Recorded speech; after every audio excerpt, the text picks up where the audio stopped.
Hey guys, welcome to session number 13 of the Trailer Music Composers Podcast. Could I have a little bit more mid in the bass, please? One man with one microphone who loves to say the Italian word, prego. Welcome to the Trailer Music Composers Podcast. Hey guys, welcome to another episode of the Trailer Music Composers Podcast. In today's episode, I wanted to cover something I hold quite close to my heart, not necessarily in a good way, and it's the age-old how to deal with failure. And I don't mean like failure as in, oh, I'm no longer going to write music, I'm not going to be a trailer composer, I give up because I failed at everything. I mean the small knockbacks that you get on a regular basis as a composer.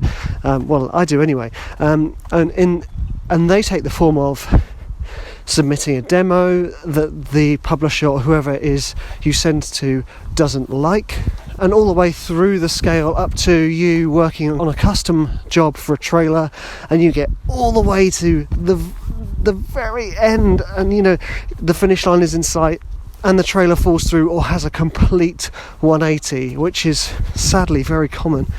And I guess I want to deal with this because actually this was the biggest blow for me, and actually the thing I found really hard to deal with as a composer.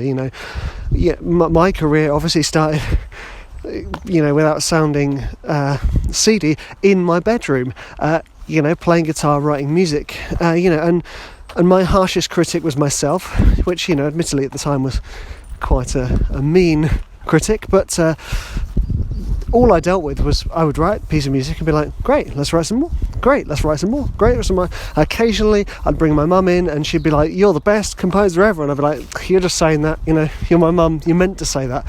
And then all of a sudden you get, obviously I went to university, and although I wasn't doing a music degree per se, I was doing a creative degree where, you submit your work for review, and that was quite a lesson, having your work critiqued by other people as a musician. It's not the same as when you're in a band and you play to your friends and your friends are like, you're totally awesome. I don't know why my friends are kind of mildly American. They weren't, quite far from it. Even when I went to the ACM and studied electric guitar, and they critique your songwriting occasionally, I was pretty good, so critiquing I got was always pretty favourable. It was just like, hey, great idea, how about this, so it was great. But then even at university it was a little bit hard to deal with. But then it was when I got into the real world of composing, which is submitting work to professional paying clients and waiting with bated breath for their feedback, and this was the first form failure took for me, which was never hearing anything back from anyone. You send, you eagerly beaver away at this music, and you're thinking, this is the best. I'm going to be a successful composer within the next week, and you send away 5 demos and you hear nothing. Sometimes I wouldn't even get an email response saying got them. So I'd, the kind of keen bean I was, I'd email going, just checking you got my email, and they'd say yes, we did. Okay, and then a couple of days later, just checking you've not heard anything. Obviously I kind of imagined myself, wearing braces with big, thick, dark rimmed glasses, which I, at the time I probably was wearing. Almost hunched over my keyboard with sort of sweaty anxiety about when I was going to hear from the clients, and it took me a great many years to get used to and step back from that process. That first form of failure, which is no feedback, isn't a bad thing. So if you've sent a track to a music consultant, publisher, editor, director, producer, if you've sent it to somebody and they haven't got back to you, obviously, I do advise checking that they got it if they haven't, but most of these people are incredibly busy, and if they haven't got back to you, it doesn't mean you're rubbish at all. It means that they're very busy, and if, like everybody else on this planet, you are wading knee deep in emails constantly like they are, you will understand that, what, especially when you're receiving unsolicited demos or demos, one of many demos for a pitch, you're not going to reply to all of them, and that doesn't necessarily mean anything bad. It might just mean that they've got a terrible workflow, or that, like I said, they're incredibly busy. But that took me years to stop taking personally. When I was, I'll be sending them off this thinking, okay, I'm obviously not cut out for this music career. Why do I even bother? And I'd almost have like this little post send-off tantrum every time. Obviously I wouldn't email that, or I wouldn't tell anybody I worked with that I was having this little mini sulk, but it was just my ego going through a process of maturation. It was being taught the valuable lesson of patience, and like I said, I do advise double checking that someone's got an email. People don't get upset about that, especially if you've got good email etiquette. Hello, thanks for your time, just checking you got the email. That's, not just, oi, where's my thank you letter? So yeah, just first lesson there is patience, guys. And I still say this to myself, because especially when I'm doing custom work, I get that sort of itchy trigger finger with the sending email button. Gotta check. You don't have to check, just send and release. To quote my daughter's hero at the moment, let it go. Now, once I didn't recover for this for a few years, like I said, but then this was the next one. And again, this is failure in speech marks, because none of this is actually failure. It's essentially dealing with your excessive musician ego, which, let's be honest, most of us have. If it's not front and centre, it's locked away in a closet somewhere. So that's our ego battling. And in this one, it was battling feedback. Now, I've talked about feedback in another one of the episodes, but this is a huge one for your ability to work with other people. Dealing with feedback, and I still remember that feeling of like almost outrage when someone would email me feedback. How dare they criticize my music? This is my music. I am the musician and composer here. I'd sort of climb aboard my high horses on soapboxes and rant from the tall ivory towers of being a composer, only to realise that actually, that got me nowhere. If anything, it just put me in a bad mood. Dealing with feedback, all you need to do, again, is let it go. It's not your piece of music if you're pitching it to a track. And I know some of you are going, hold on, it's technically yours. I'm not talking about copyright here. I'm talking about supplying that service. And I'm talking to myself as much as anybody here. Remember, you are supplying a service, and whenever I've hired other creatives to do my work, if I've asked them for feedback and they've got all shirty with me, which, let's be honest, has happened, I've gone, okay, not going to work with you again. Even if they were the best artist or best musician, whoever it was, even if they're more talented than everyone else, if they didn't work well with feedback, I wasn't going to call them. And that's the same with us composers, and I'm dealing with other composers myself these days. If you're even coming down to email etiquette, if your email etiquette isn't great, you're not. It's not that nice to work with someone who's not particularly polite on an email. That's just my what's that word? Something that irritates you.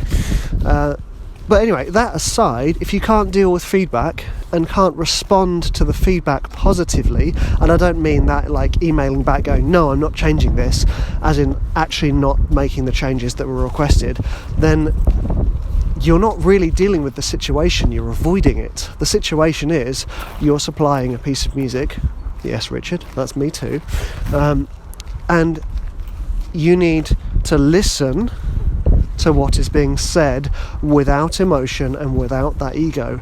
So that's the second lesson here, is listening. So the first lesson in dealing with failure is patience, because that idea of failure, of not hearing anything back, again, isn't failure. You just need to be patient. The second one, this one I'm just talking about now, is listening to what's actually being said when they're feeding back in your music. Even if it's really bizarre and you don't understand it, try your best to listen. It's not failure getting feedback, it's a process. Okay? So if someone criticizes your music in the process of producing a library track or a trailer track or whatever it is you're producing, it's not a bad thing. So moving on to the third, and this one, this is the one that really knocked me for 6. This one, and it still does knock me, but I bounce back a great deal quicker these days. This one is dealing with not getting a placement, and specifically not winning the custom placement. Now, any of you who've done custom work for trailers will understand me when I say it is a very painful process when you don't get the job. And being brutally honest, it hurts, You've spent all this time working towards this thing, and you can't help but imagining the scenario of winning this grand trailer only to find out, which way or the other, that you didn't get it. It's upsetting. I'm not gonna beat about the bush, guys. It is upsetting, and it's the same when you pitch a track for an album and that doesn't get chosen.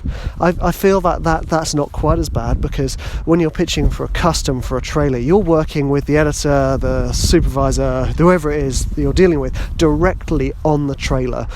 And you're thinking, I'm at the finish line. Especially when you get an email saying, yes, this has been approved. You're like, this is happy days. I'm laughing. Job done. You start buying your sports car, whatever. Well, I wouldn't do that, but start prematurely celebrating, only to find out that you didn't actually get that job, and. I'm not sure how you're gonna respond to this, but the way to deal with it, guys, I should just have called this episode "Let It Go," shouldn't I? Is to remove the emotion from it and try and see the lesson from it. What lesson can you learn from it? So I recently did some custom work, and it got so well received that they said they were going to put it on 2 trailers, and which was amazing. I was like, great. In the end, the trailer did a 180. So my tracks were dropped, as was the cut. Well, to an extent, the cut. And at the time, I was like, oh man, I was pretty upset about it. But all I did was took a step back and I thought, okay, what can I learn from this? Okay, and I just thought about how it could improve and how I could do better next time. And essentially, I am part of a creative process. The fact that my track didn't get chosen doesn't reflect the quality of my work or the quality of me as a person. It just reflects the decisions being made at the top aren't in line with the brief I was given, and that's plain and simple. Sometimes the brief changes, and deal with it. It's brutal, but it happens. It really does. And sometimes, to be honest with you, I've kind of said that I don't really want to do much more custom work, because actually, custom takes time. You can be working on one track for a week, maybe more. And those of you who know me and know my writing, I like to work quickly. So I kind of think to myself, okay, if I work a week doing one track on a custom that I don't get, I could have written 5 tracks to a whole album in that week. And that whole album could get me a plethora of placements. So it's about, for me, it was a choice of then being efficient with my time. So the customs going forward that I only do are ones directly related to me or my existing work. And that was the lesson I chose to take from that. So you think about, if you don't get that custom job, remember guys, you are just a part of the process. That's no reflection on you, no reflection on your work. Do not take it personally. Do not let the emotions override. Yes, you can feel them. Feel sad, feel annoyed, but don't let that dictate the way you move forward in a negative way, i.e. don't want to do this anymore, or oh, I'm not very good, I shouldn't even bother. That's just all lies your inner critic is telling you. So those are the three sort of major kind of quotes failures that I have experienced as a composer. Obviously there's the other one, which is tracks not being chosen for albums. But to be honest with you, like, if a track gets chosen and one track doesn't, I'm often usually in agreement with the publisher as to who has decided which track goes on where. So the main takeaways, guys, is have patience, make sure that you're listening, and think about the lessons that you can learn. Again, this is more of a life lesson for the podcast than anything else. So think about the positives and how you can take them forward. So I try to take everything in my stride. If I do not win a job, if I do not get picked for an album, if I do not this, do not that, who cares? I'm going to carry on doing what I'm doing. That is spending a little bit of time each day writing. Boom. I am a composer after all, so all I'm going to choose to do with my time is compose. And obviously I have my trailer music school as well, which is actually a wonderful distraction in those low moments of the cycle. So keep moving forward, keep ploughing on, keep persevering through all of these, quote, failures, okay? They, looking back, I remember there was two particular jobs that I thought I'd won, and I heard right at the last minute that I'd lost them. These were two trailer one campaigns for Hollywood blockbusters, summer blockbusters. So I was thinking I was in the money. I was basically the Don of trailer music, and I lost them both at the same time. And at the time, I downed tools. This was, quite a while ago. I downed tools, and I thought, I'm not cut out for this. I can't handle this battering to my ego, because I still hadn't stepped back emotionally from the work I was producing. And in fact, it's not really until I've started teaching other people to do the job I do that I'm realising how emotionally invested I was in the early days of my career. And I'm sure some of you probably recognise that too. As in a band, that's all that is just emotions and teenage angst being thrown around the room, because you're all sort of loading so much emotion and sort of ideals into what you're writing. And yes, it's good to have emotion going into your music, but I like to think of it as emotion for a positive creative aspect rather than an egotistical grab to own something. Right now, I fear that I am on this cold, windy day. I fear that I am rambling again. So I'm going to take a beat and say thank you so much for taking the time to listen. And I do hope that if any of you are experiencing setbacks in your career, and I say setbacks again, quote, air quotes, I'd be just air quoting all the time in this podcast, by the way, setbacks, hold fast, keep persevering at your writing. I should probably show you guys my earliest trailer demos because they were terrible. But I kept persevering, kept learning, kept pushing forward because I enjoy sound and I enjoy creating music, and always hold on to that. Follow what you enjoy. And it's good to take a break, go for a run, go to the gym, go to the spa, have a drink with your friends, watch a film. Get out of it if you're getting too emotionally invested. Just take a little bit of time out, or maybe listen to my podcast. Thank you so much for taking the time to listen. If you want to learn more about trailer music, head on over to the Trailer Music School. Got loads of courses, community, sample libraries, etc. And obviously, if you're enjoying the podcast, please leave a review and say how wonderful it is, or give me some positive feedback that I can actually take on board. And subscribe to the podcast, please. Go to my YouTube channel, subscribe to the videos, because I have other awesome stuff there. And you guys have a lovely day or night, depending on when you're listening. Thanks, guys.